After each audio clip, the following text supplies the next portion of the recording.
right now is under the microscope, and this slide shows a few of the headlines that we're seeing in the news right now. The first one touches on the recent order from President Biden. It's an executive order ordering a government review of foreign-owned apps, so with a focus on apps owned by foreign adversaries. This also touches on the recent $1 billion that was earmarked to the Federal Trade Commission for its privacy work. Recently, the Senate Commerce Committee held a hearing on this earmarked money, as well as there was coverage of children's online privacy issues and discussion of a potential federal privacy law. Also on this slide is touching on the issue of big tech making it more difficult to track consumers across different publishers and websites.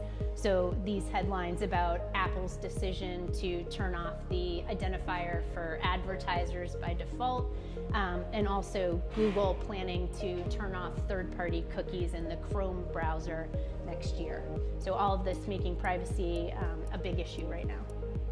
So I'm going to be talking about privacy risk factors today, but there's several rules and regulations that already exist, and some of the key ones that are important for our discussion today.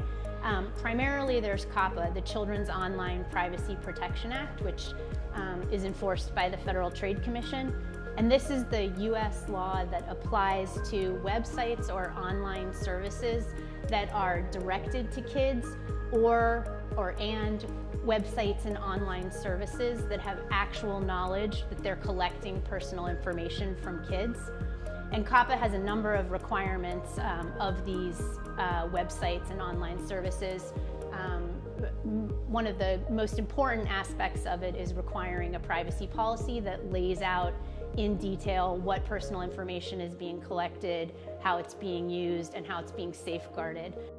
Another big part of the law is if you are collecting personal information from kids, you are required to get verifiable parental consent under the law. So the rule implementing the law lays out in detail the methods and mechanisms for getting verified parental consent. One thing I wanted to point out about COPPA is that it is extraterritorial in scope. So online services that are directing that are engaging in commerce in the United States, which would mean selling your app to kids in the United States, they fall under the jurisdiction of COPPA and are therefore subject to all of the requirements under it.